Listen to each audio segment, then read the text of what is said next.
অল্প কয়েকটা জিনিস দিয়ে বানিয়ে ফেললাম আজকে সুন্দর এই মিষ্টি কুমড়াটা, আর খেতেও কিন্তু বেশ মজা। আর গায়ে হলুদে কিন্তু এরকম ঝটপট একটা ডেকোরেশন বানা দিলেও কিন্তু খুব সুন্দর লাগবে। আজকে এই রেসিপিটাই শেয়ার করব।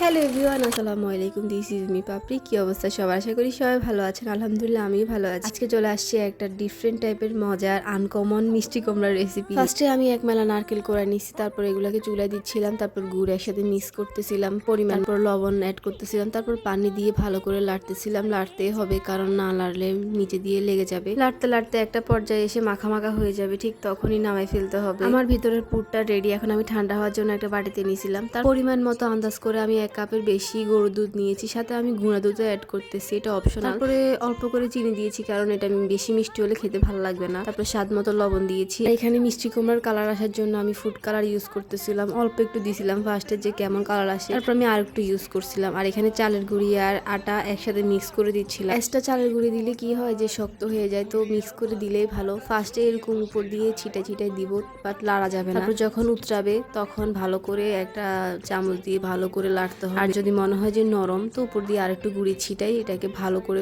পারফেক্ট করতে হবে। আর আমার আটা কিন্তু মাশাআল্লাহ অনেক ভালো হয়েছে।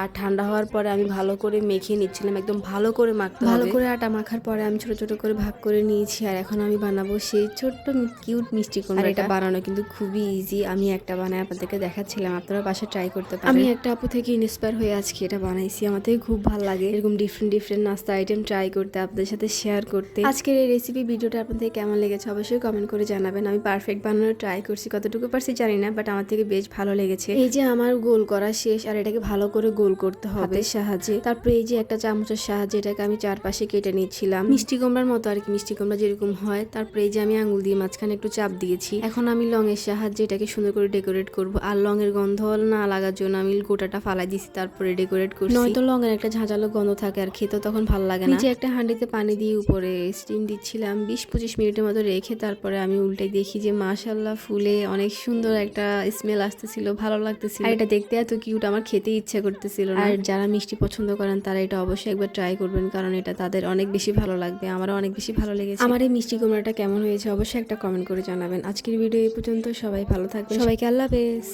মালপোয়াটা জমিয়ে বসে খাই, বলো বলো কার কথা চাই খাই, মিচি মিচি করো কেন খাই খাই, পিঠে পুলি নরম তেলে মন জড়িয়ে যায়, মিষ্টি হলে হয় ধনী জন বলে শুধু তাই।